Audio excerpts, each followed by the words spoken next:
వింటుంటే అనిపిస్తుంది సార్ నిజంగా ఇంత ఉందా ఫోన్ వల్ల మనకు ఇబ్బంది. అంటే ఫోన్ వల్ల మంచి కూడా ఉందండి. ఫోన్ వల్ల మంచి కూడా ఉంది. మనం ఇక్కడ 6గురం ఆకలితో ఉన్నాం అంటే అన్నం కూడా ఫోన్ ఇక్కడికే తెచ్చిస్తే మనకి. ఇన్ కేస్ మన అమ్మో నాన్నో ఎవరైనా ఎక్కడో దూరంగా ఉన్నారు అంటే కూడా వాళ్ళని ఇమీడియట్గా మన దగ్గర తీసుకురావడం కూడా ఫోన్ మనకు ఉపయోగపడుతుంది. అంటే దీంట్లో మంచిని వాడుకోవడంతో పాటు చెడుని ఎక్కువ వాడుకున్నప్పుడు దానివల్ల చెడు ఫలితాలు వస్తాయి అనే విషయాన్ని చెప్పినాను. కొత్త సెల్ ఫోన్ వచ్చిన కొత్తలో, చాలామంది వాట్సాప్ వచ్చిన కొత్తలో, తర్వాత ఇన్స్టాగ్రామ్ వచ్చిన, టిక్ టాక్ అయితే అత్యంత భయంకరమైంది. దానివల్ల కొన్ని కాపురాలు కూలిపోయినాయి, కొన్ని జంటలు విడిపోయినాయి, కొన్ని సంబంధాలే తెగిపోయినాయి. అసలు భార్యాభర్తల మధ్య ఎన్ని తగాదాలు వచ్చినాయో అది ఉన్నంతసేపు, టిక్ టాక్ ఉన్నంతసేపు నా మనసులో రోజు ప్రామిస్ దాన్ని తిట్టుకున్నట్టు భూమి మీద ఎవరిని తిట్టలేదు ఇప్పుడు. టిక్ టాక్ అనే యాప్ను ఇరిటేషన్ నాకు అది ఓపెన్ చేస్తే. అది పోవాలి, అది ఉండద్దు, ఎవరైనా బ్యాన్ చేయాలి, చేస్తే బాగుండు, దీన్ని ఎవరైనా ఫైట్ చేస్తే బాగుండు అని అనిపించేది. మస్తు హ్యాపీ ఫీల్ అయి ఉంటారు సార్ మీరు. ఫీల్ అవ్వడం ఏందండి, పాటే రాసిన నేను కరోనా టైంలో. కరోనా వచ్చింది, కరోనాలో కూడా వీడియోలు చేస్తున్నారు టిక్ టాక్లో. కరోనాలో ఎంత కామెడీ చూడండి. బ్రతుకుందో బ్రతకదో ప్రపంచం గ్యారంటీ లేని ఫైనల్ జోన్లో ఉన్నాం మనం, డేంజర్ కాల్లో, ఫైనల్ కాల్లో ఉన్నాం. అక్కడ కూడా కరోనా మీద కామెడీ చేస్తూ జోకులు చేస్తూ పెట్టినారు. ఇంకా చాలామంది చాలా రకాలుగా పెడుతుంటే చూసి నాకు ఇరిటేషన్ వచ్చి ఆ పాట కరోనా మీద రాయాలని వచ్చినప్పుడు టిక్ టాక్ కూడా రాసిన. అది ఎక్కడ పుట్టింది అని చెక్ చేసిన ఒకరోజు కూర్చొని గూగుల్లో. అది చైనాలో పుట్టింది. కరోనా ఎక్కడ పుట్టింది? చైనాలో పుట్టింది. ఓకే, ఆ రెండు విషయాలని, చైనా మీద కరోనా మీద ఉన్న కోపాన్ని, ఆ రెండింటితో పాటు నాకు ఎప్పటి నుంచో రగులుతున్న టిక్ టాక్ కోపాన్ని అక్కడ మంట పెట్టి వదిలిపెట్టినాయి. మొత్తం చూపించేశారు. కరోనా నుండి బయటపడితే బతికి బట్ట కడితే, ఈ కష్టకాలాన్ని ఎదుర్కొని మనం బతికి ఉంటే, నేను చెప్పింది చెయ్యాలే మన దేశము, లేదంటే తప్పదయ విధ్వంసము. ఇది పల్లవి. ఒక చరణంలో చెప్తా. లోకాన్ని చైనా లోబరుచుకుంటూ పుట్టినోడికి ఆట బొమ్మలిచ్చింది, ప్రతి ఒక్కరికి సెల్లు ఫోను ఇచ్చింది, ఉద్యోగికేమో కంప్యూటర్ ఇచ్చింది, ఇంతమందికి ఇన్నిచ్చి ఆడవారికి స్పెషల్ టిక్ టాక్ ఇచ్చి లేపింది చైనా జగమంతా పిచ్చి, కరోనా నుండి బయటపడితే బతికి బట్ట కడితే అని చెప్పిన. ఆడ నాకు ఆ సందర్భం కుదిరింది, చెప్పాలనిపించి చెప్పిన. నరేంద్ర మోడీ గారు నేనేదో వెళ్ళి ఆయన దగ్గర ప్రాధేయపడి, సార్ దీన్ని బంద్ చేయండి సార్ అని నేను మొరపెడితే విని చేసినట్టుగా చైనా వస్తువుల్ని బ్యాన్ చేయడంతో పాటు ఆ యాప్ని ఫస్ట్ బ్యాన్ చేసిన. నేను ఆ రోజు ఫుల్ సెలబ్రేషన్ చేసిన.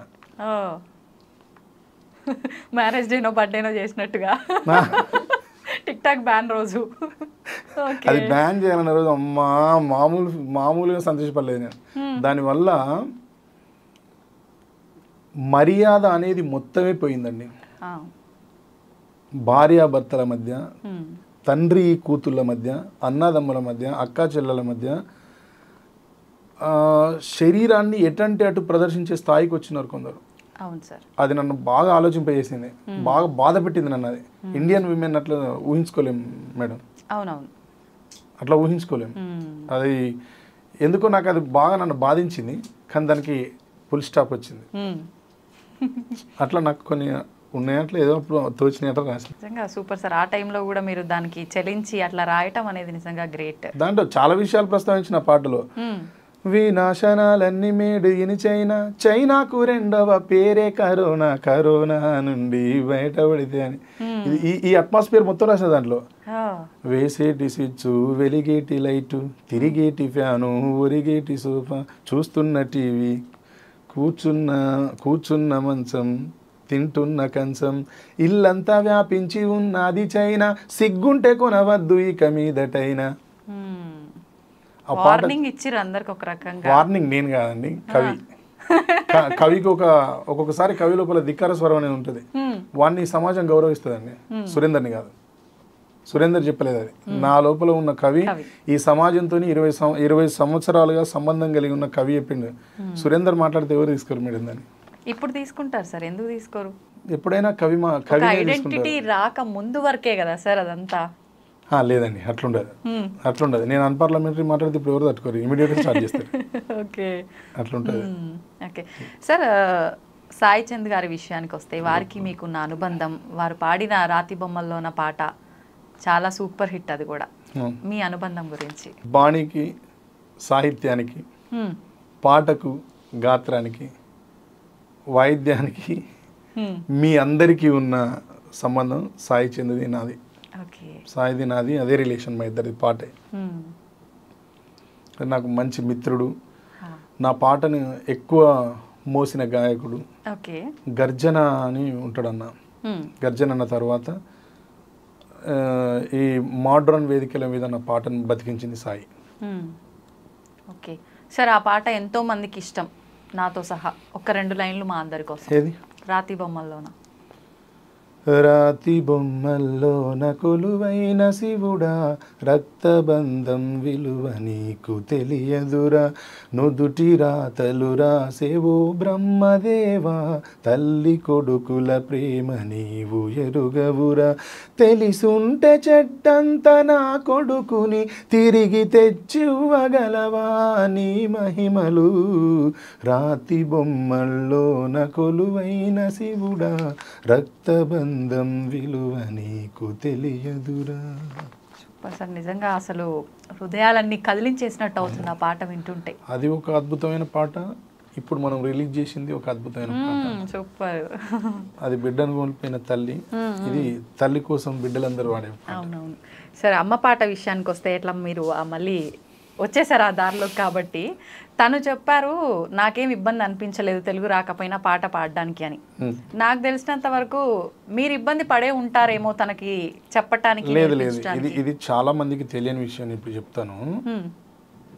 ఎప్పటి నుంచో శ్రేయా ఘోషల్ మన దగ్గర పాట పాడుద్ది. నువ్వే మాయ చేసావు కానీ ఓ మనసా చెప్పమ్మా నిజాన్ని. ఇది గ్లోబలైజ్డ్ హిట్ అప్పుడు పాట. మణిశర్మ గారి కంపోజిషన్. ఆమెకు తెలుగు రాదు, ఇప్పటికీ రాదు. పాట పాడడానికి ఉన్న భాష రావడానికి సంబంధం లేదు ఇప్పుడున్న పరిస్థితుల్లో. భావుకథ తెలిస్తే చాలు, భావాన్ని, ఆ expression, music director, lyric writer వాళ్ళు ఇచ్చిన దాన్ని పాడగలిగే నేర్పున్న వాళ్ళు, దాంతోపాటు అంతో ఇంతో సంగీతంలో పట్టున్న వాళ్ళు అయితే ఈజీగా వచ్చేస్తారు బయటికి. అవన్నీ ఈ పిల్లకు ఉన్నాయి ఆ క్వాలిటీస్. ఏకసంతాగ్రహి. మనం ఒక ట్యూన్ చెప్పినాం అంటే మళ్ళీ 2-3 డేస్ తర్వాత అడిగిన కూడా పాడుతుంది. 10 డేస్ తర్వాత గుర్తు చేసిన మళ్ళీ పాడుతుంది. చాలా మనం ఏదైనా ట్యూన్ ఇస్తే విని తొందరగా ఇన్స్పైర్ అవుతుంది, తొందరగా వెతుక్కుంటుంది, పట్టుకుంటుంది. దాంట్లో మనం ఏం చెప్పినాం, మనం ఏం సంగతులు ఎక్కడెక్కడ ఉన్నాయి పట్టుకుంటుంది. ఇంకా వీలైతే అమ్మ పాటలో 2-3 చోట్ల మార్పులు కూడా చేసి పాడింది ఈమె. నేను ఇచ్చిన ట్యూన్ని ఇంప్రూవైజ్ చేసి పాడింది. ఇంప్రెషన్, మంచి ఇంప్రెషన్స్ పాడింది. సూపర్, నిజంగా. నేను అది ఎక్స్పెక్ట్ చేయలేదు.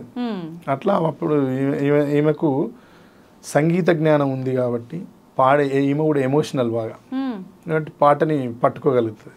ఈ క్వాలిటీలు ఉన్న వాళ్ళు పైకి వస్తారండి.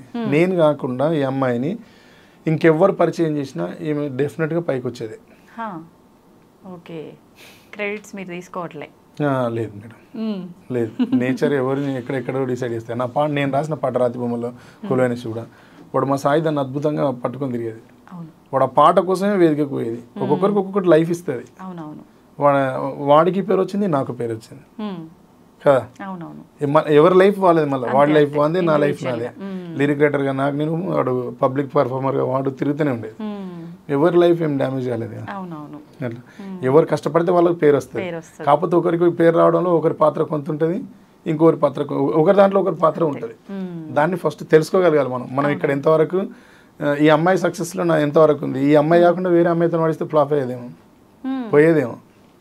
కానీ నేను విన్నంత వరకు ఈ అమ్మాయే కరెక్ట్ కాదు ఈ పాటకు అనుకున్నారు, వద్దు అని కూడా అనుకున్నాం. అది నేను చెప్తున్నా కదా, చాలా అనుకున్నాం.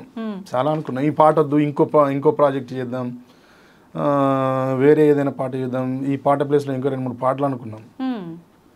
కానీ మాకు చేరాల నారాయణ గారు అని ఉంటారు, కలయిక ఫౌండేషన్ చైర్మన్ గారు. నాకు అన్నిటికీ సపోర్ట్ చేస్తుంటారు. ఏదైనా ప్రాజెక్టులు చేస్తున్నప్పుడు, ఏదైనా అవసరం పడితే.